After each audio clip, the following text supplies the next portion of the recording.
Wow, I got a camera in my way. Where'd that go? There's two out there. Bob Johnson. So in the mortgage space, this guy is a rock and roll star. They had a fear of like calls, they had a fear of door knocking, they had a fear of that stuff. And it all, when we started uncovering it, it was just all really just, they didn't know how to shift their mind into what's the worst thing that happens, right? How do you overcome the worst thing, which is no?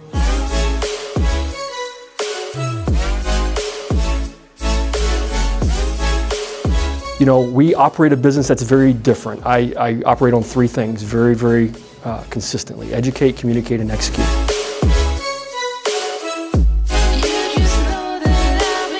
Just educate people. Educate you to make sure you're the best at what you do.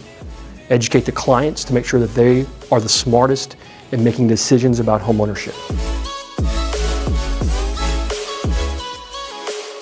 I get excited because it's a media side as well. You know, it's our job and responsibility to bring enough attention to our brands. All right, enjoy. Appreciate it. Bye. Thanks. Yeah, we'll talk to you later. Bye. Bye. Yeah, thank you. Yeah. Fine. What about Ava, babe? I already got it. Handle. Okay. Ready? Yeah, let's do some bit. I'm going to go to work. Let's go to work. Okay.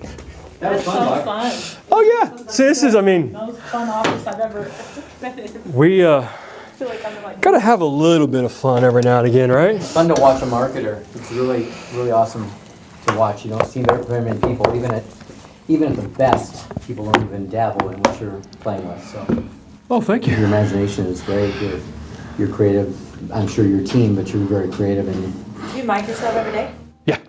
Yes, first thing that happens. You So. record your client meetings too? Even No. though- No, you don't. Okay. No, Just the clients, and I was like, Yeah, okay, so closing. realistically, well, we may have 5 clients come through here. I personally, now, like Hector on my team, who handles all my Spanish-speaking clients, they come in a lot. Like the people that I'll talk to, maybe 3 to 5 at the most will ever show up at my office. So this is really just done for my team. the team, right? It's culture. And then you guys.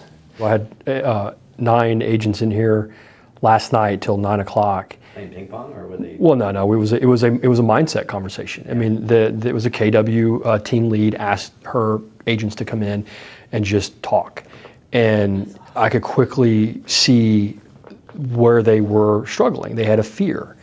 They had a fear of like calls. They had a fear of door knocking. They had a fear of that stuff, and it all, when we started uncovering it, it was just all really just, they didn't know how to shift their mind into what's the worst thing that happens, right? How do you overcome the worst thing, which is no, right? And how do you approach it? Which means you didn't, number one, start out with, in your mind, there's not enough value in what you're about to do, the call that you're about to make, the door that you're about to knock. You don't believe that you have enough value to offer them for them to buy from you. You're selling them something.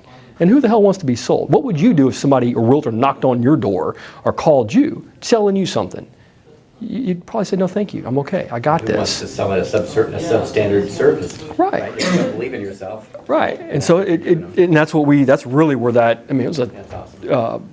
good long meeting. I mean, it was an hour and a half meeting, but it was all centered around, that topic, that conversation is the belief in yourself and how to instill that. Yeah.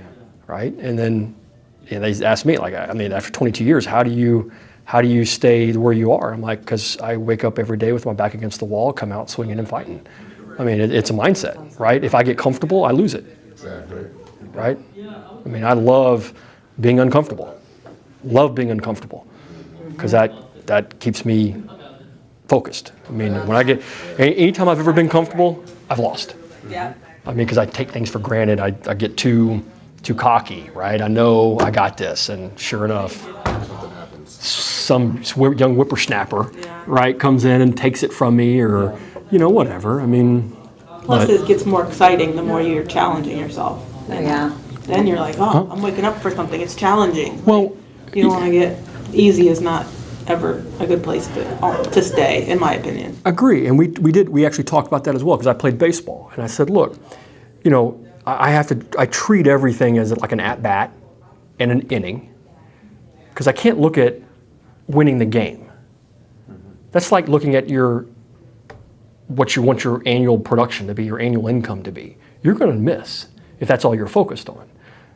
It's everyday activities, so you got to go back in and measure every single task. How many calls, how many door knocks, how many people did you talk to? I mean, you got to measure every daily little activity, because those daily activities will yield your weekly, your monthly, your semi-annual, quarterly, all those types of goals.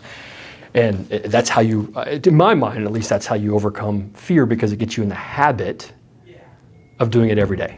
I love how eloquent you are, and like you're just a wordsmith. It's great to me. I'm a very simple person. The way that I put it across is all the small things lead to big things, right? So Yeah. like that's what I believe. Agree. Attention to detail, that was a huge point of emphasis, and what makes you so great.